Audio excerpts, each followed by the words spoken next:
নবী রহমত আলম রসূল আকরম, রহমত আলম রসূল আকরম। সাহাবীরা আতর বানায় ওই নবীজির ঘাম, সাহাবীরা আতর বানায় ওই নবীজির ঘাম। নবী রহমত আলম রসূল আকরম, সাহাবীরা আতর বানায় ওই নবীজির ঘাম। শোনো মানো জানো কেমন আমার নবীজি, যাহার পাগল চন্দ্র সূর্য তারকারাজি।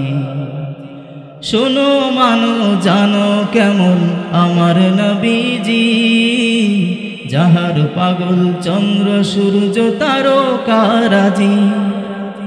আরো শুনবানি সুন্দর কাহিনী, আরো শুনবানি সুন্দর কাহিনী।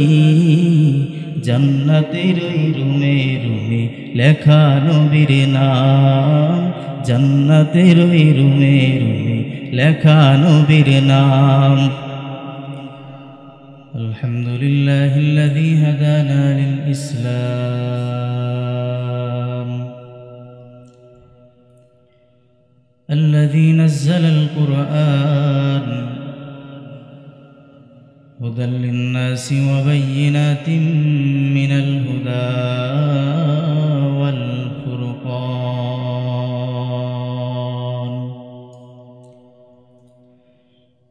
وخلق الإنسان وكرم وعلمه من البيان ما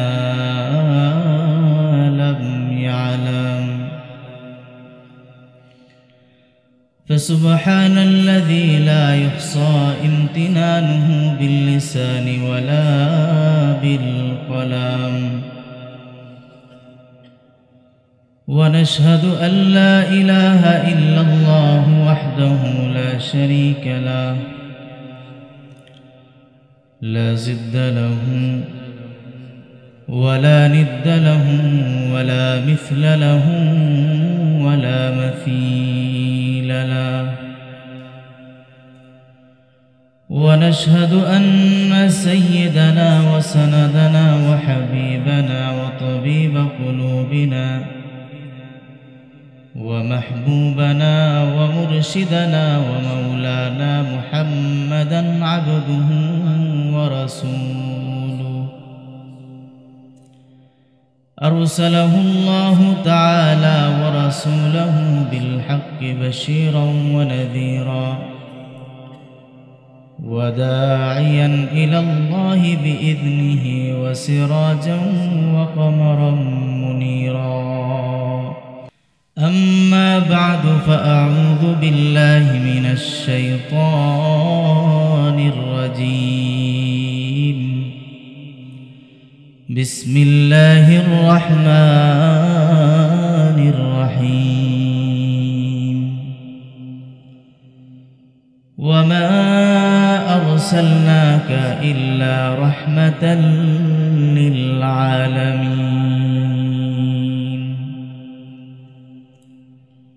وقال النبي صلى الله تعالى عليه وسلم: تفرقوا في الأرض فإن الله سيجمعكم. قالوا: إلى أين نذهب يا رسول الله؟ قال: إلى هنا، وأشار بيده إلى أرض الحبشة، أو كما قال النبي عليه الصلاة والسلام. اے بحر کرم صدق حسین بن علی کا، اے بحر کرم صدق حسین بن علی کا، प्यासा हूँ मुझे शरबत दीदार पिला दो। प्यासा हूँ मुझे शरबत दीदार पिला दो।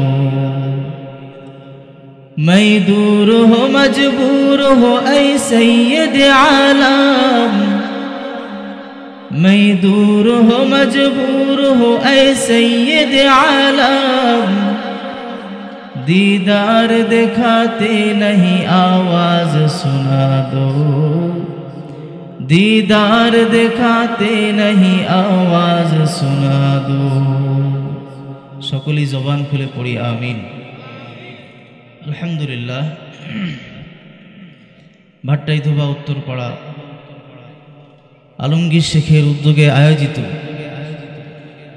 আজকের এই মাহফিলের সম্মানিত সভাপতি, প্রধান বক্তা, প্রধান অতিথি, আমন্ত্রিত উলামায়ে কেরাম, সামনে উপস্থিত দিনদার মুসলমান ইমানদার ভাইয়েরা, পর্দার অন্তরালে অবস্থানরত আমার সম্মানিতা শ্রদ্ধেয়া মা ও বোন, আল্লাহ জাল্লা শানুহু আম্মা নওয়ালুহু দয়া করে, মায়া করে, মেহেরবানি করে আমাদেরকে আজকের এই জান্নাতের বাগানে আসার ও বসার তৌফিক দান করেছেন।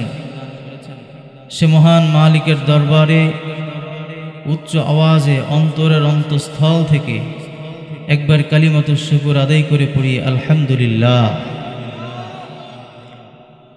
প্রিয় উপস্থিতি, এই দুনিয়ার মধ্যে সবচেয়ে দামি মানুষ ছিলেন নবী মুহাম্মদুর রাসূলুল্লাহ সাল্লাল্লাহু আলাইহি ওয়াসাল্লাম। যদি বাবা হিসেবে খুঁজতে চান তাহলে পৃথিবীর সর্বশ্রেষ্ঠ বাবা ছিলেন নবী মুহাম্মদুর রাসূলুল্লাহ সাল্লাল্লাহু আলাইহি ওয়াসাল্লাম। যদি নানা হিসেবে খুঁজতে চান তাহলে পৃথিবীর সর্বশ্রেষ্ঠ নানা ছিলেন আমার নবী মুহাম্মদ সাল্লাল্লাহু আলাইহি ওয়াসাল্লাম। যদি ভাই হিসেবে খুঁজতে চান তাহলে পৃথিবীর সর্বশ্রেষ্ঠ ভাই ছিলেন নবী মুহাম্মদুর রাসূলুল্লাহ সাল্লাল্লাহু আলাইহি ওয়াসাল্লাম। যেদিকেই যান আল্লাহ পাক রব্বুল আলামিন আমার নবীকে সর্বশ্রেষ্ঠ মানব হিসেবে যেমন আখ্যায়িত করেছেন, ঠিক তেমনি ভাবে আল্লাহ পাক রব্বুল আলামিন নবীজিকে যত নবী দুনিয়ায় পাঠিয়েছেন সর্বশ্রেষ্ঠ নবী আমার নবীকে বানিয়েছেন। পড়েন সুবহানাল্লাহ। এবং রব্বুল আলামিন শুধু এখানে এতটুকুন বলেই ক্ষান্ত হন নাই, বরং আল্লাহ পাক রব্বুল আলামিন বলেছেন, নবী এই দুনিয়ার মধ্যে সব মাখলুকের জন্য আমি আপনাকে রহমত হিসেবে পাঠিয়েছি। পড়েন সুবহানাল্লাহ। আল্লাহ পাক রব্বুল আলামিন সূরা আম্বিয়ার 107 নম্বর আয়াতে বলেন, ওয়ামা আরসালনাকা ইল্লা রাহমাতাল লিল আলামিন। আল্লাহ পাক রব্বুল আলামিন বলেন, হে নবী এই দুনিয়ার মধ্যে যত মাখলুক আছে সব মাখলুকের জন্য আমি আপনাকে রহমত হিসেবে পাঠিয়েছি। দুনিয়ার মধ্যে যত মানুষ আছে সব মানুষের জন্য নবী রহমত। পশু পাখির জন্য যেমন নবী রহমত, মুসলমানের জন্য যেমন নবী রহমত, একজন কাফেরের জন্যও নবী রহমত। মুসলমানদের জন্য নবী কিভাবে রহমত? হযরত ইবনে আব্বাস রাদিয়াল্লাহু তাআলা আনহু বর্ণনা করে বলেন, মান ইউমিনু বিল্লাহি ওয়াল ইয়াউমিল আখির কুতিবা লাহুর রাহমাতু ফিদ দুনিয়া ওয়াল আখিরাহ। যেই ব্যক্তি আল্লাহ এবং কিয়ামত দিবসের উপরে ঈমান আনবে, আল্লাহ পাক রব্বুল আলামিন দুনিয়াতে এবং আখিরাতে তার জন্য আসমান থেকে রহমত দান করবে। কাফেরের জন্য নবী কিভাবে রহমত? ওয়ামান লাম ইউমিন বিল্লাহি ওয়া রাসূলিহি উফিয়া মিম্মা আসাবাল উমামা মিনাল খাসাফি ওয়াল কদাফ। হযরত ইবনে আব্বাস রাদিয়াল্লাহু তাআলা আনহু বলেন, যেই ব্যক্তি ঈমান আনবে না, পূর্ববর্তী নবীর উম্মতদেরকে আল্লাহ পাক রব্বুল আলামিন তাদের পাপাচারের কারণে যেভাবে একেবারে ধ্বংস করে দিয়েছেন, এই নবীর উম্মতরা যতই অন্যায় করুক, যত গুনাহ করুক, যত জুলুম করুক, যত বড় বেঈমান হোক না কেন, নবী রহমাতুল লিল আলামিন হওয়ার কারণে আল্লাহ পাক রব্বুল আলামিন এই উম্মতের মধ্যে বেঈমান উম্মতদেরকে কখনো একেবারে ধ্বংস করে দিবেন না। আরো আসতে বলেন সুবহান, জোরে বলি সুবহানাল্লাহ। নবী রহমতে আলম রসুল আকরম, রহমতে আলম রসুল আকরম, সাহাবীরা আতর বানায় ওই নবীজির ঘাম, সাহাবীরা আতর বানায় ওই নবীজির ঘাম। নবী রহমতে আলম রসুল আকরম, সাহাবীরা আতর বানায় ওই নবীজির ঘাম। শোনো মানো জানো কেমন আমার নবীজি, যাহার পাগল চন্দ্র সূর্য তারকারাজি। শোনো মানো জানো কেমন আমার নবীজি, যাহার পাগল চন্দ্র সূর্য তারকারাজি। আরো শুনবানি সুন্দর কাহিনী, আরো শুনবানি সুন্দর কাহিনী, জান্নাতের ওই রুমে রুমে লেখা নবীর নাম, জান্নাতের ওই রুমে রুমে লেখা নবীর নাম। পড়েন আল্লাহু আকবার। জান্নাতের মধ্যে আমার আপনার নাম লেখা থাকবে না, কার নাম লেখা থাকবে? বলে নবী মুহাম্মদুর রাসূলুল্লাহ সাল্লাল্লাহু আলাইহি ওয়াসাল্লামের নাম লেখা থাকবে। কারণ আল্লাহ পাক রব্বুল আলামিন তাকে দুনিয়ার যত মাখলুক আছে সব মাখলুকের জন্য রহমত হিসেবে পাঠিয়েছে। পড়েন সুবহান। নবীজি সাল্লাল্লাহু আলাইহি ওয়াসাল্লাম মক্কার মধ্যে 13 বছর পর্যন্ত দ্বীনের দাওয়াত দিয়েছে। অল্প সংখ্যক মানুষ মুসলমান হয়েছে, আর অধিকাংশ মানুষ তারা ঈমান এবং ইসলামকে প্রত্যাখ্যান করেছে। অল্প সংখ্যক যেই মানুষগুলো ঈমান এনেছিল তাদেরকে মক্কার বেঈমানরা এত বেশি জুলুম করেছে, এত বেশি জুলুম করেছে যেই জুলুমের কথা বর্ণনা করে শেষ করা যাবে না। আর মক্কার মধ্যে যাদের গোত্র ছিল, যাদের সাহায্যকারী ছিল, তাদেরকে বেঈমানরা অত বেশি জুলুম করতে পারে নাই। কিন্তু মক্কার মধ্যে যাদের সহায় সম্বলহীন দুর্বল মুসলমান যারা, যাদের কোনো গোত্র ছিল না, যাদের কোনো শক্তি ছিল না, তাদের উপর জুলুমের মাত্রা এত বেশি ছিল যা কিয়ামত পর্যন্ত যদি বর্ণনা করা হয়, এই মুসলমান নতুন সাহাবীদের জুলুমের কথা বর্ণনা করে কিয়ামত পর্যন্ত কেউ শেষ করতে পারে। এমন একজন নির্যাতিত সাহাবী ছিলেন, মুয়াজ্জিন কুলের নেতা হযরতে বেলাল ইবনে রবাহ রাদিয়াল্লাহু তাআলা।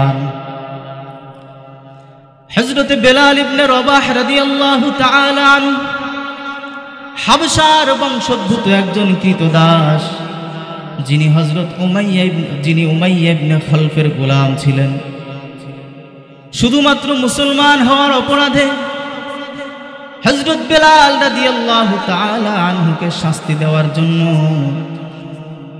ঠিক যখন মধ্য দুপুর, সূর্য যখন তার প্রচণ্ড তীব্রতা নিয়ে মধ্য গগনে অবস্থান করে, মক্কার বালু আর পাথরগুলো যখন আগুনের মতো উত্তপ্ত হয়ে যায়, উমাইয়া ইবনে খালফ তার অন্যান্য গোলামদেরকে ডাক দিয়া বলে, যাও বেলালকে ওই আগুনের মতো উত্তপ্ত পাথরের উপরে শোয়ায় দাও।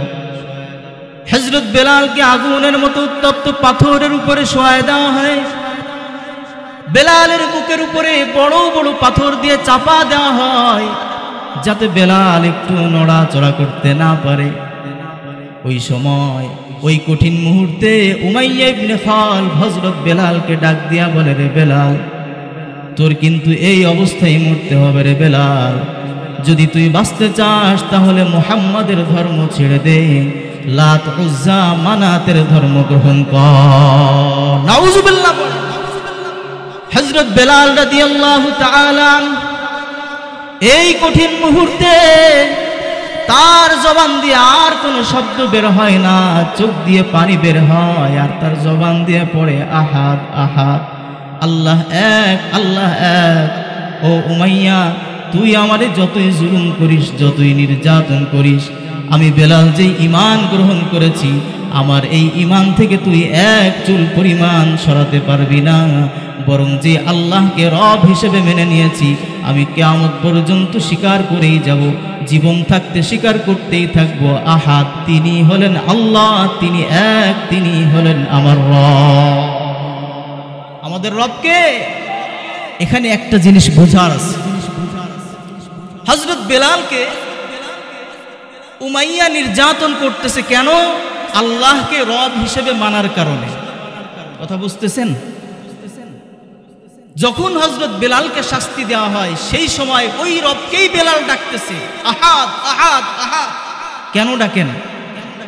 তিনি তো জানতেন যে আমি এখন যদি আল্লাহর নাম নেই তাহলে উমাইয়ার মেজাজ খারাপ হয়ে যাবে, সে আমাকে আরো শাস্তি দিবে। এটা তিনি জানতেন না। তারপরেও তিনি তার জবান দিয়ে কি বলতেছেন? আহাদ আহাদ আহাদ, আল্লাহ এক, আল্লাহ এক। এর একটা নিগূঢ় তত্ত্ব রহস্য আছে, যেই তত্ত্ব রহস্য সম্পর্কে রব্বুল আলামিন স্বয়ং নিজেই কুরআনুল কারীমের সূরা হাদীদের 13 নম্বর আয়াতে বর্ণনা করেন। বাতিনুহু ফীহির রাহমাহ ওয়া যাহিরুহু মিন কিবালিহিল আযাব। যদিও বাহ্যিকভাবে জুলুম নির্যাতনের কারণে তাদের কষ্ট মনে হয়, কিন্তু বাতিনিভাবে আমি আল্লাহ পাক রব্বুল আলামিন ওই মুহূর্তে তার অন্তরের মধ্যে এক প্রকারের রহমতের প্রশান্তি দান করি, যার কারণে বেলাল ওই জুলুমের মুহূর্তে রব্বুল আলামিনের নাম নেয়। কারণ হলো ওই কষ্টের মুহূর্তে যখন হযরত বেলাল তার জবান দিয়ে আহাদের নাম উচ্চারণ করে, রবের নাম উচ্চারণ করে, আল্লাহ পাক রব্বুল আলামিন বেলালের অন্তরের মধ্যে এক প্রকারের প্রশান্তি দান করে, যার কারণে বেলালকে যখন জিজ্ঞেস করা হলো, বেলাল ওই সময় তুমি কেন আল্লাহর নাম নিলা? তুমি তো জানো ওই সময় যদি তুমি আল্লাহর নাম নাও তাহলে তোমার উপর ডাবল জুলুম করা হবে। হযরত বেলাল বলেন, আল্লাহর কসম, আল্লাহর কসম, ওই সময় যখন আমি আমার রবের নাম নেই, সমস্ত কষ্ট আমার শরীর থেকে ধুয়ে মুছে পরিষ্কার হয়ে যায়। এজন্যই তো জালালউদ্দিন রুমি রহমাতুল্লাহি আলাইহি বলেন, নামে উঁচু হর জবানম মিরওয়াদ, নামে উঁচু হর জবানম মিরওয়াদ, হর বুনে মু আজাসল জুয়ে সওয়াদ। আমি যখন আমার জবান দিয়ে মাওলায়ে পাকের নাম নিই, আমি যখন আমার জবান দিয়ে আমার রব্বুল আলামিনের নামের জিকির করি, আল্লাহর কসম আমার শরীরের প্রত্যেকটা পশমের গোড়ায় গোড়ায় যেন মধুর নহর তৈরি হয়ে যায়। সুতরাং বোঝা গেল, যেই ব্যক্তি আল্লাহ পাক রব্বুল আলামিনের তাওহীদের বিশ্বাস করে, আল্লাহ পাক রব্বুল আলামিনকে যেই ব্যক্তি এক বলে স্বীকার করে, ওই ব্যক্তির সামনে যদি আপনি সম্পদের পাহাড় রেখে দেন অথবা তার মাথার উপরে যদি ছুরি ধরে রাখেন, আল্লাহর কসম সম্পদের লোভে হোক কিংবা মৃত্যুর ভয়ে হোক, কোনো অবস্থাতেই সে তার ঈমান থেকে এক বিন্দু পরিমাণ সরে যায় না। যাদের হৃদয়ে আছে আল্লাহর ভয়, তারা কবু পথ ভুলে যায় না। আল্লাহর প্রেম ছাড়া এই দুনিয়ায় কারো কাছে কোনো কিছু চাই না। রাতের আধারে যারা সেজদাতে রয়, দু চোখের অশ্রুতে নদী যেন বয়। রাতের আধারে যারা সেজদাতে রয়, দু চোখের অশ্রুতে নদী যেন বয়। ছলনার হাতছানি যতই ডাকু, ছলনার হাতছানি যতই ডাকু, পেছনে ফিরেও তাকায় না, পেছনে ফিরেও তাকায় না। কথা বলেন ঠিক কিনা? যারা পাক্কা মুমিন, তাদের সামনে যদি লক্ষ কোটি কোটি টাকার সম্পদ রেখে দেন, আর যদি তাকে বলেন যে তুমি তোমার ঈমানকে ছেড়ে দাও, সে বলবে আমি দুনিয়ার সব কিছু ছেড়ে দিলাম কিন্তু আমি আমার ঈমান ছাড়তে রাজি না। হযরত বেলাল রাদিয়াল্লাহু তাআলা আনহুকে যখন এভাবে কষ্ট দেওয়া হয়, হযরত বেলাল তার ঈমান ছাড়ে না। উমাইয়া ইবনে খালদ চিন্তা করলো তাহলে বেলালকে চূড়ান্ত পর্যায়ের শাস্তি দেওয়ার দরকার। হযরত বেলালের গলার মধ্যে রশি বাঁধল। এই রশির মাথাটা মক্কার দুষ্ট ছেলেপেলেদের হাতের মধ্যে দিয়ে বলল, যাও মক্কার সমস্ত শহরের মধ্যে বেলালকে টেনে হিঁচড়ে নিয়ে ঘুরে বেড়া। ওই সময় হযরত বেলাল রাদিয়াল্লাহু তাআলা আনহু তার জবান দিয়ে শুধু একটা কথাই বলে, আহাদ আহাদ আহাদ। কারণ হযরত বেলাল রাদিয়াল্লাহু তাআলা আনহু ঈমানের স্বাদ পেয়ে গেছে। এজন্য দুনিয়ার কোনো কষ্ট, দুনিয়ার কোনো অপমান হযরত বেলাল রাদিয়াল্লাহু তাআলা আনহুকে আর পিছে সরতে দেয় না। এভাবে কষ্ট দেওয়া হয়েছে হযরত আম্মার ইবনে ইয়াসির রাদিয়াল্লাহু তাআলা আনহুকে। আম্মার ইবনে ইয়াসির রাদিয়াল্লাহু তাআলা আনহু একজন গরীব সাহাবী, অত্যন্ত গরীব, যার কোনো সম্পদ নাই, যার কোনো গোত্র নাই, সাহায্যকারী কেউ নেই। যখন হযরত আম্মার ইবনে ইয়াসির রাদিয়াল্লাহু তাআলা আনহু মুসলমান হলেন, মক্কার বেঈমানরা আম্মারকে শাস্তি দেওয়ার জন্য জ্বলন্ত কয়লা বিছাইল। জ্বলন্ত কয়লা বিছিয়ে হযরত আম্মারকে জ্বলন্ত কয়লার উপরে শোয়া দেওয়া হয়, বুকের উপরে পাথর চাপ দেওয়া হয়। হযরত আম্মার রাদিয়াল্লাহু তাআলা আনহুকে জ্বলন্ত কয়লার উপরে রাখার পর হযরত আম্মারের পিছনের যে চামড়াগুলো আছে, পিঠের চামড়াগুলো খসে খসে পড়ে যায়। যখন হযরত আম্মার সহ্য করতে পারেন না, হযরত আম্মার তখন কপালের মধ্যে হাত দিয়া বলেন, ইয়া নার ইয়া নারু কুনি বারদান ওয়া সালামান আলা আম্মার কামা কুনতি আলা ইব্রাহিম। হযরত আম্মার আগুনকে ডাক দিয়া বলে, হে কয়লার আগুন, তুমি আমার উপর ওরকম প্রশান্তিদায়ক হয়ে যাও যেভাবে তুমি হযরত ইব্রাহিম আলাইহিস সালাতু ওয়াস সালামের জন্য প্রশান্তিদায়ক হয়েছে। এ মুসলমান ইমানদার ভাইয়েরা, বন্ধুরা আমার, যখন মক্কার মুসলমানদেরকে এভাবে জুলুম নির্যাতনের মাত্রা বাড়িয়ে দিল বেঈমানরা, নবীজি সাল্লাল্লাহু আলাইহি ওয়াসাল্লাম সাহাবায়ে কিরামকে লক্ষ্য করে বললেন, তাফাররাকু ফিল আরদ ফাইন্নাল্লাহা সায়াজমাউকুম। ক্বালু আইনা নাযহাবু ইয়া রাসূলাল্লাহ? ক্বালা ইলাহুনা ওয়া আশারা বিয়াদিহি ইলা আরদিল হাবশা। নবীজি সাল্লাল্লাহু আলাইহি ওয়াসাল্লাম বলেন, তোমরা জমিনের মধ্যে ছড়ায় পড়ো। আল্লাহর জমিন বড় প্রশস্ত জমিন, নিশ্চয়ই আল্লাহ পাক রব্বুল আলামিন কোনো একটা সময় আবার তোমাদেরকে একত্রিত করে দিবেন।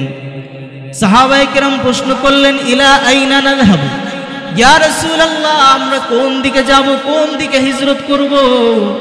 নবীজি সাল্লাল্লাহু আলাইহি ওয়াসাল্লাম হাবশার দিকে ইশারা করে বললেন, যাও তোমরা হাবশার দিকে হিজরত করো, আল্লাহ পাক রব্বুল আলামিন তোমাদেরকে আবার এই মক্কার মধ্যে একত্রিত করে দিবে। সাহাবায়ে কেরাম হাবশার দিকে রওনা হয়ে চলে গেছে। সকালবেলায় বেঈমানরা তো প্রতিদিন মুসলমানদেরকে কষ্ট দেয়। সকালবেলা উঠে আর মুসলমানদেরকে পায় না, সবাই হয়রান হয়ে গেছে।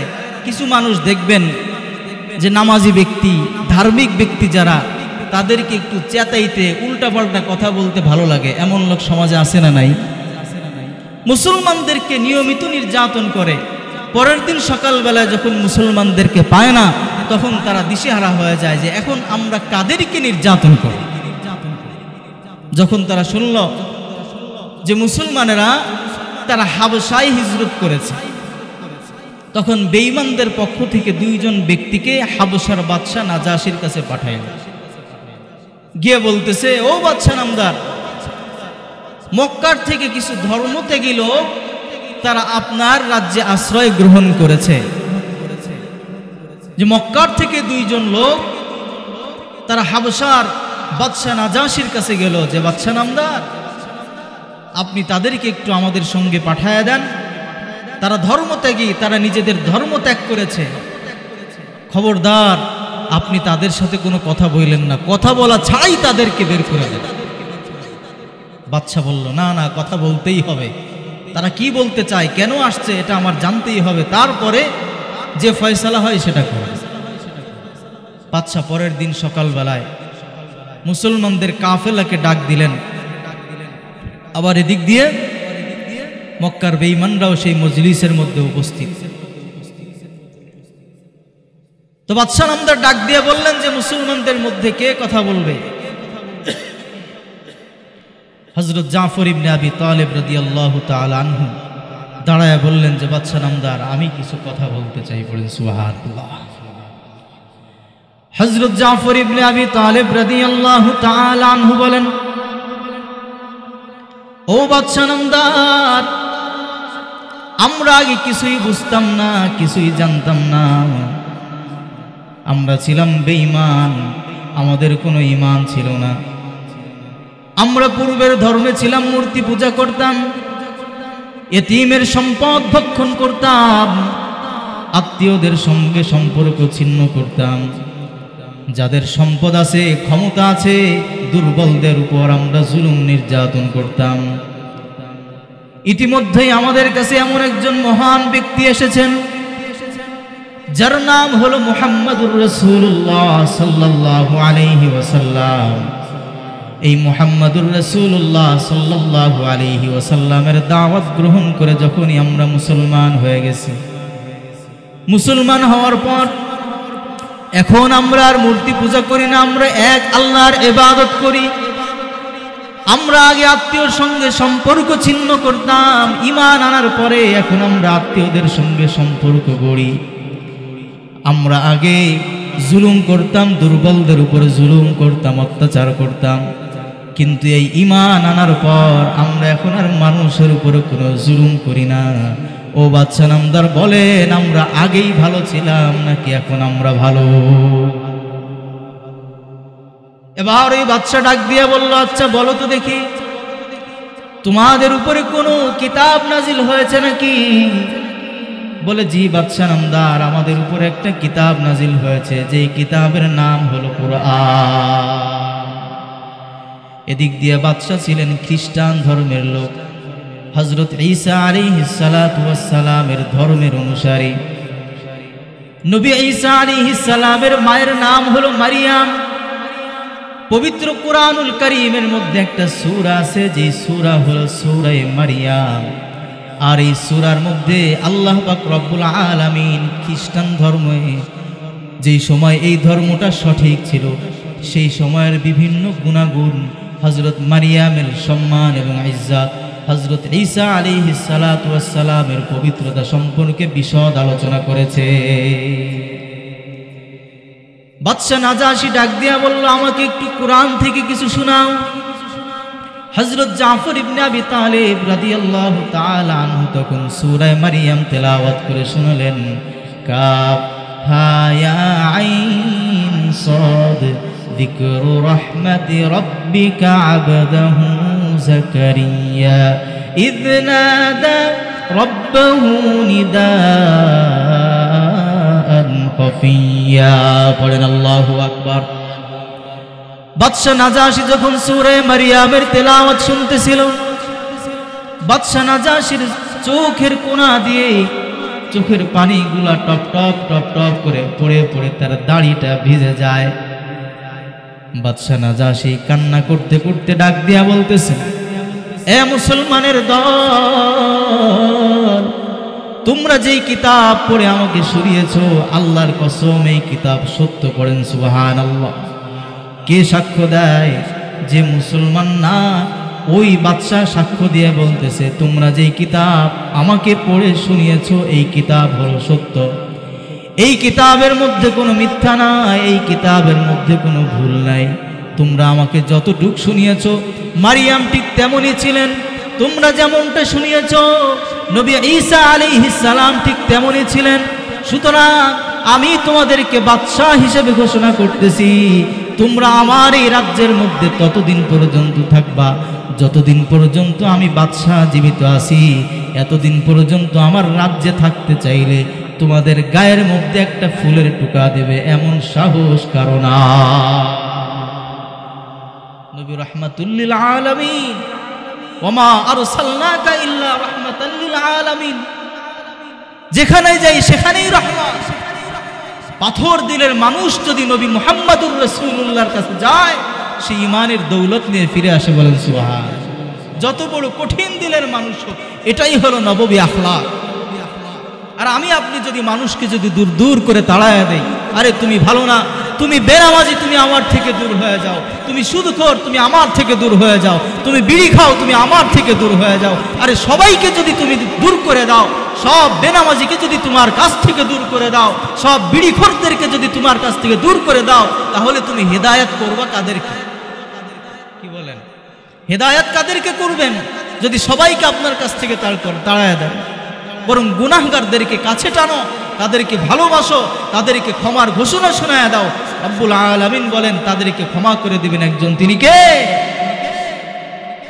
হযরত ওমর রাদিয়াল্লাহু তাআলা আনহু বড় কঠিন দিলের মানুষ ছিলেন।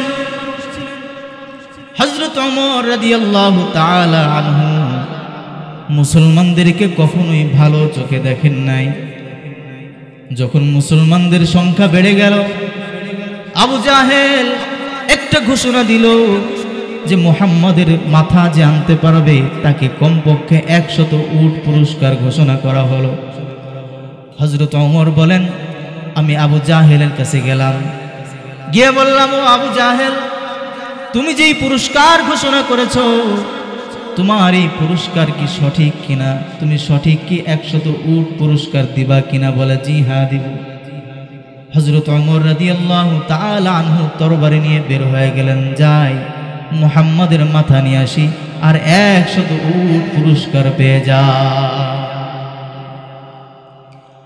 হযরত ওমর রাদিয়াল্লাহু তাআলা আনহু রওনা হয়ে গেছেন।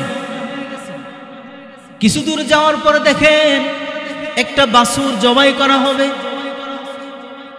ওই বাছুরের আশপাশে অনেক মানুষ, তারা উৎসুক জনতা, তামাশা দেখতেছে, বাছুরের জবাই করা দেখতেছে।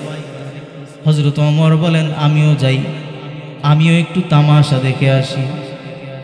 হযরত ওমর রাদিয়াল্লাহু তাআলা আনহু যখন ওখানে গেলেন, যাওয়ার পরে ওই বাছুরের ভেতর থেকে কে যেন জোরে একটা আওয়াজ করে একটা কথা বলতেছে, ইয়া আলা জারিহ আমরুন নাজিহ রাজুলুন ইয়াসিহু বিসুলতানিন ফাসিহ ইয়াদউ ইলা শাহাদাতি আল্লা ইলাহা ইল্লাল্লাহ ওয়া আন্না মুহাম্মাদান রাসূলুল্লাহ। পড়েন আল্লাহু আকবার। হযরত ওমর বলেন, আমি যখন ওই বাছুরের কাছে গিয়ে দাঁড়ালাম, আমাকে আওয়াজ করে বলা হলো, হে জারিরের বংশধর, একটি মহান এবং উত্তম কাজ হলো এটা যে একজন ব্যক্তি প্রাঞ্জল ভাষায় মানুষদেরকে এই কথা সাক্ষ্য দেওয়ার জন্য বারবার ডাকতেছে, আহ্বান করতেছে যে হে মানুষেরা, তোমরা বলো লা ইলাহা ইল্লাল্লাহ, আল্লাহ ছাড়া কোনো মাবুদ নাই, নবী মুহাম্মদুর রাসূলুল্লাহ সাল্লাল্লাহু আলাইহি ওয়াসাল্লাম আল্লাহ পাকের রাসূল।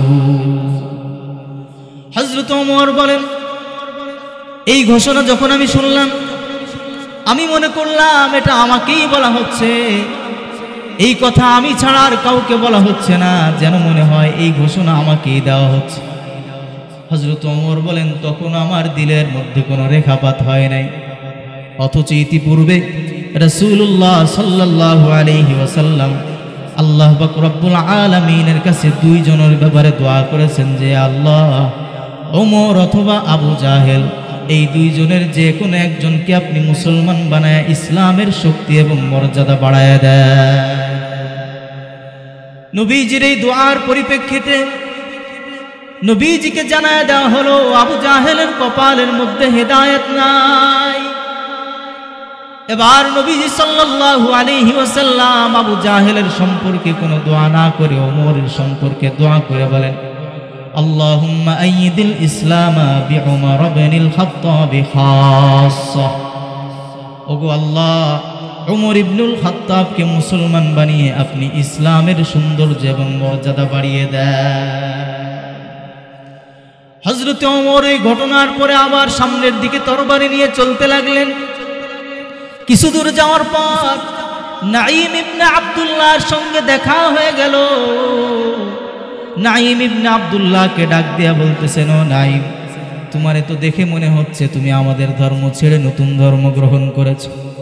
নাঈম ইবনে আব্দুল্লাহ ডাক দিয়া বলেন, আমার খবর তুমি কি নিবা? তোমার ঘরের মধ্যেই তো ইসলাম ঢুকে গেছে। বলেন আল্লাহু আকবার। কি বলো তুমি?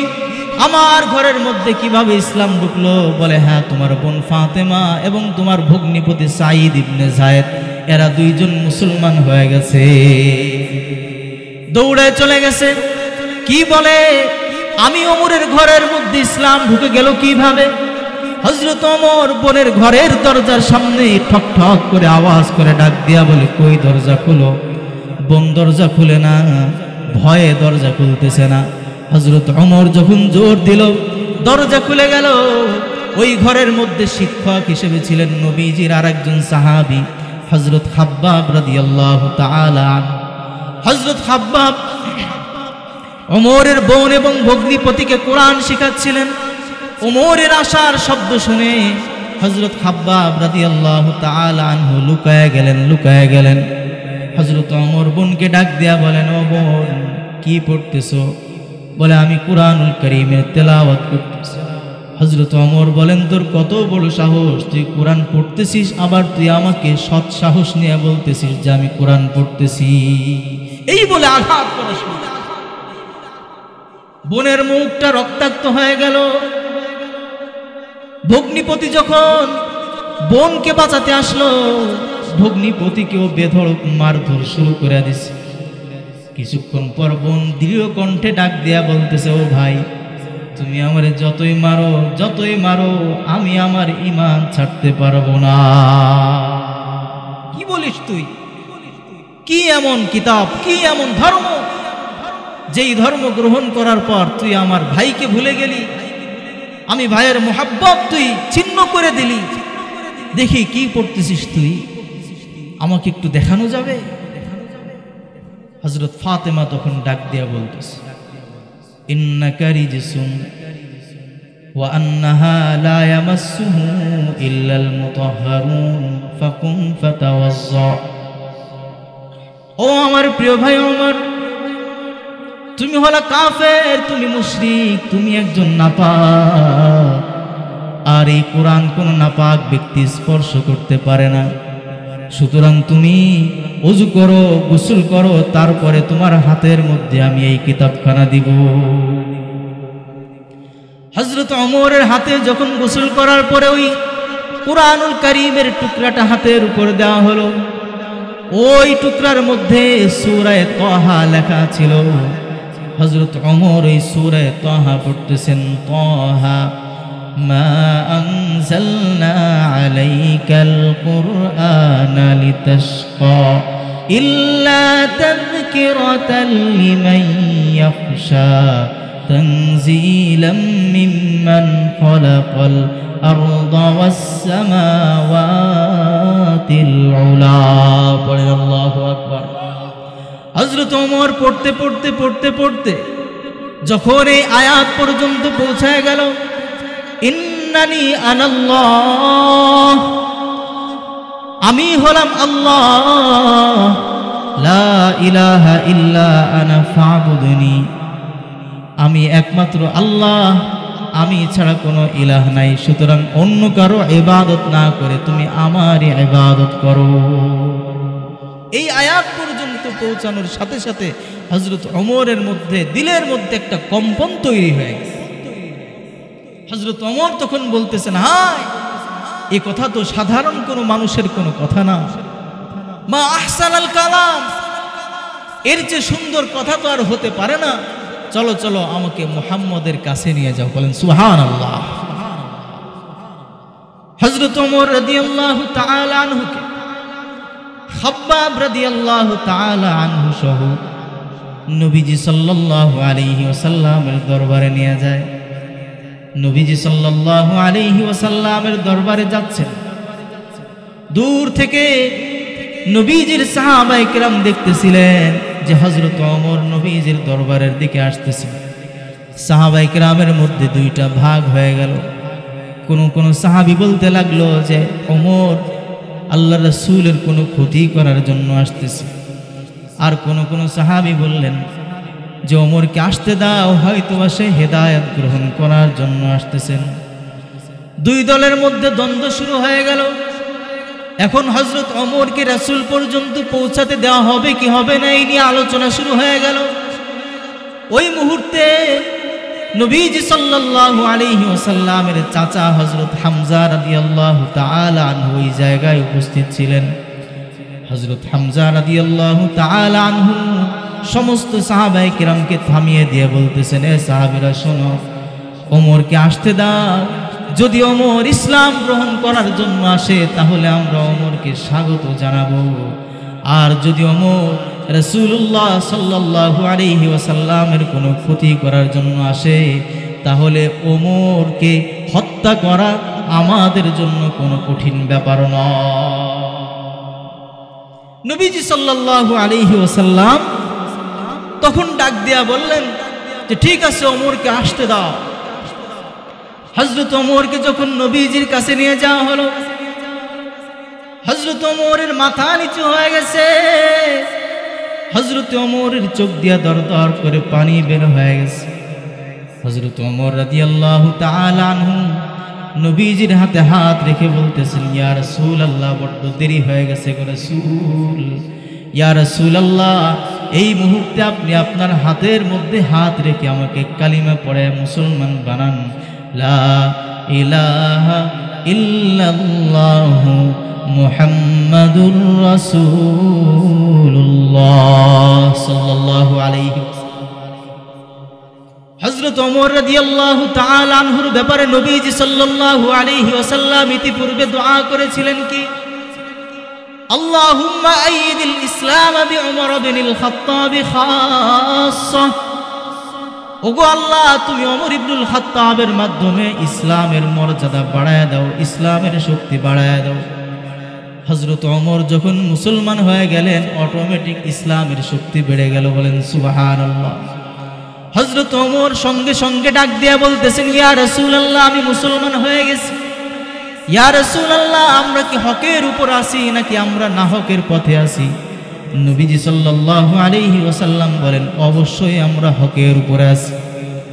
এবার হযরত ওমর রাদিয়াল্লাহু তাআলা আনহু বলেন, ইয়া রাসূলুল্লাহ, তাহলে আপনি আমাকে অনুমতি দেন, আমি এই মুহূর্তে এই মক্কার মধ্যে ইসলামের বিজয় মিছিল করতে চাই।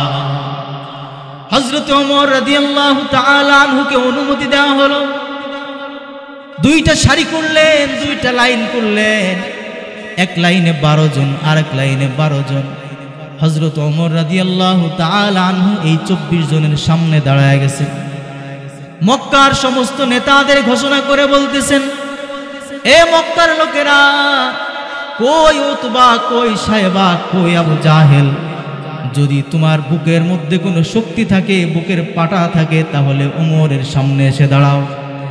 মক্কার মধ্যে এমন কেউ আছে নাকি যে তার মায়ের কোল খালি করতে চায়, নিজের স্ত্রীকে বিধবা করতে চায়, সে যেন আমি ওমরের সামনে এসে দাঁড়ায়। আল্লাহর কসম, এই মুহূর্তে আমি ইসলামের বিজয় মিছিল করব, আমি ওমরকে কেউ ঠেকাতে পারবে না। বলেন আল্লাহু আকবার।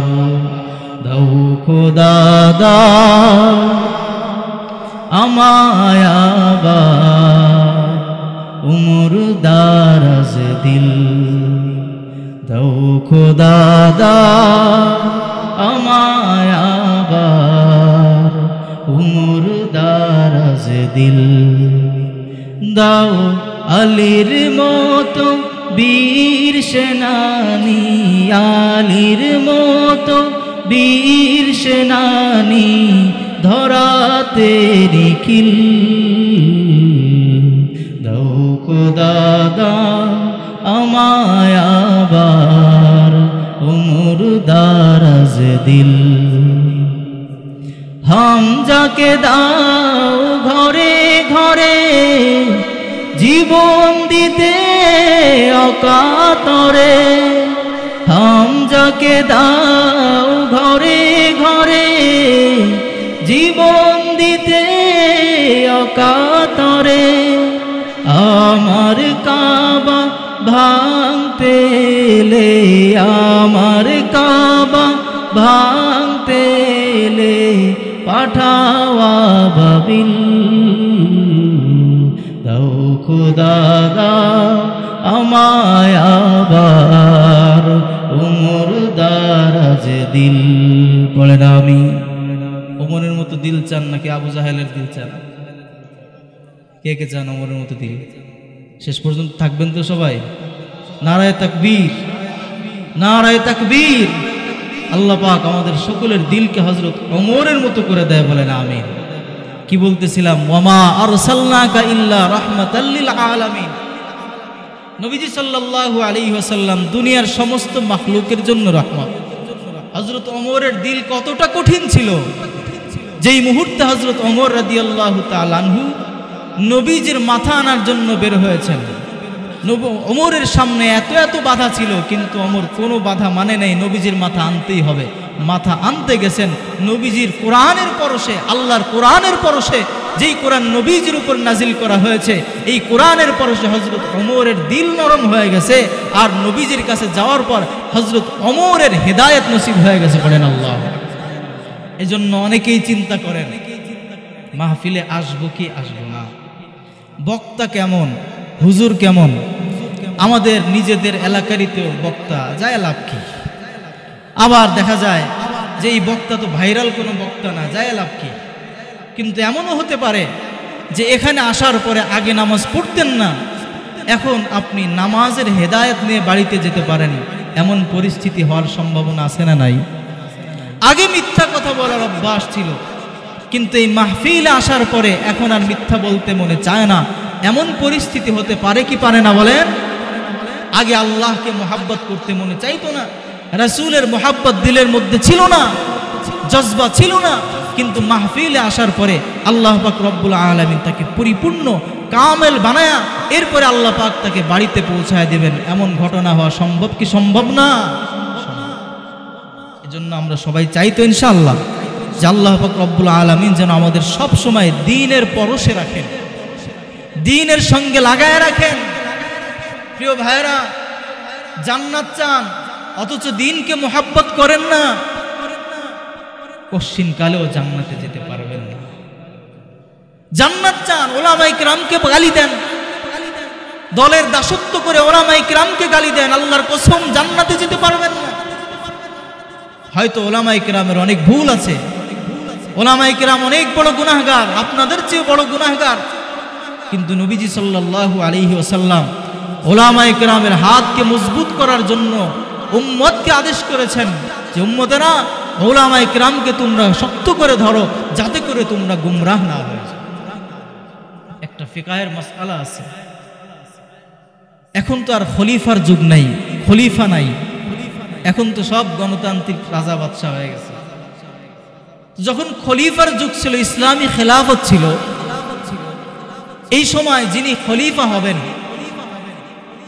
তিনি ওই দেশের সর্বোচ্চ মানের আলেম হবেন, এটা কোনো শর্ত ছিল না।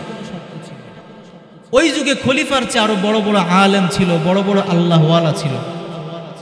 অনেক খলিফা আছে, আব্বাসী খলিফা, যারা অনেক গুনাহের মধ্যে লিপ্ত ছিল, কিন্তু তারপরও রাসূল সাল্লাল্লাহু আলাইহি ওয়াসাল্লাম আদেশ করে গেছেন যে খবরদার তোমরা খলিফার বিরোধিতা করো না। যখন খলিফার বিরোধিতা করা হয়, যারা বিরোধিতা করবে তাদেরকে হত্যা করা ওয়াজিব, সে যত বড় আলেম হোক। কেন? কারণ খলিফাকে যদি তোমরা সমালোচনার পাত্র বানাও, খলিফার বিরুদ্ধে যদি বিদ্রোহ করো, হতে পারে খলিফার কোনো গুনাহ থাকতে পারে, ভুল থাকতে পারে, তোমরা বিদ্রোহী করার কারণে, বিদ্রোহ করার কারণে পুরা রাজ্যের ব্যবস্থাপনা সব ধ্বংস হয়ে যেতে পারে, ঠিক কিনা?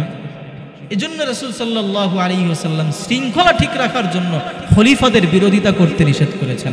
কিন্তু আমরা এই যুগে হয়তো খলিফা নাই, কিন্তু ওলামায়ে কিরামের বিরোধিতা করবেন কে কে? একটু হাত উঁচু করে দেবেন। কেউ করবেন না ইনশাআল্লাহ? বলেন আমরা ওলামায়ে কেরামকে মহব্বত করব। দেখছেন বলতে চায় না, রাগ হয়েছেন নাকি? হুজুরদের সম্মান কয় কে? হুজুররা কি আমার কাছে বেশি সম্মানী নাকি? বলেন ওলামায়ে কেরামকে মহব্বত করব, দ্বীনকে মহব্বত করব, ইসলামকে মহব্বত করব, দ্বীনকে ভালোবাসবো, সন্তানকে আলেম বানাবো। কি বলেন? সন্তান আলেম হইলে ভাত পাবে না? সন্তান পাবে? কোন সন্তান যারা আলেম হয়েছে তারা ভাত না পায়া মারা গেছে এমন একটা খবর কি দুনিয়ার মধ্যে পাইছেন কোথাও? কোন আলেমের পিতা মাতা বৃদ্ধাশ্রমে আছে এমন কোন সংবাদ আপনাদের কাছে আছে? কিন্তু পত্রিকায়, ফেসবুকে অহরহ দেখা যায় বড় বড় ডাক্তারের মা সে বৃদ্ধাশ্রমে বসে বসে কান্না করে, হায় চোখের পানি ছাড়তে ছাড়তে মায়ের চোখের মধ্যে ঘা হয়ে গেছে, যে হায় রে আমার সন্তান, এই 2টা ঈদ চলে গেল, আমার সন্তান আমার একটু দেখতে আসলো। বাবা কান্না করে বলে, হায় আমার সন্তান আমার একটু দেখতে আসলো না। বছরের পর বছর চলে যায়, ডাক্তার সন্তান সে রুগী দেখতে থাকে, ইঞ্জিনিয়ার বিল্ডিং করতে থাকে, ব্যবসায়ী ব্যবসা করতে থাকে, কিন্তু তার পিতা মাতাকে দেখার সুযোগ পায় না। কিন্তু আল্লাহর কসম, আপনি যদি আপনার সন্তানকে আলেমে দ্বীন বানান, আপনি যদি আপনার সন্তানকে কোরআনওয়ালা বানান, আপনি যদি আপনার সন্তানকে দ্বীনওয়ালা বানান, আল্লাহর কসম ওই সন্তান হয়তো মাসে ইনকাম করবে 10,000, 15,000, 20,000, কিন্তু আল্লাহর কসম ওই 20,000-এর মধ্যে আপনাকে সুখে রাখার চেষ্টা করবে। ঠিক কিনা? 5,000 টাকা ইনকাম করে এমন হুজুর আছে, বললে তো ধরা খাওয়া যাবে। এলাকার মসজিদগুলায় খবর নেন, প্রত্যেকটা মসজিদের ইমামকে কয় টাকা বেতন দেন? বলে হুজুর 5,000 টাকা। 5,000 টাকা অনেক টাকা হুজুর, এটাই ওঠে না, কেমনে দিব এত টাকা? বলে একটু 1,000 বাড়ানো যায় না? না হুজুর, এলাকার সবাই হলো গরিব, এলাকার মানুষ ভাত পায় না, ইমাম সাহেবরে কেমনে 5,000 টাকার থেকে বাড়ায় দেয়। আবার যদি ইমাম সাহেব যদি পাশের কোনো মাদ্রাসায় একটু খেদমত করতে চায়, বলে হুজুর আপনার সঙ্গে আমাদের কন্ট্রাক্ট হলো এই মসজিদে ইমামতি করবেন এবং এই মসজিদে আপনি 24 ঘন্টা থাকবেন, একটুও বাইরে যেতে পারবেন না, কারণ আমাদের বিভিন্ন মাসলা মাসাইল শুনতে হয়। আপনি যদি বাইরে যান, আমরা কার কাছ থেকে মাসালা শুনবো? আমরা কি আরেকজন ইমামের কাছ থেকে মাসালা শুনবো? আপনাকে আমরা 5,000 টাকা দেই কি এমনি এমনি?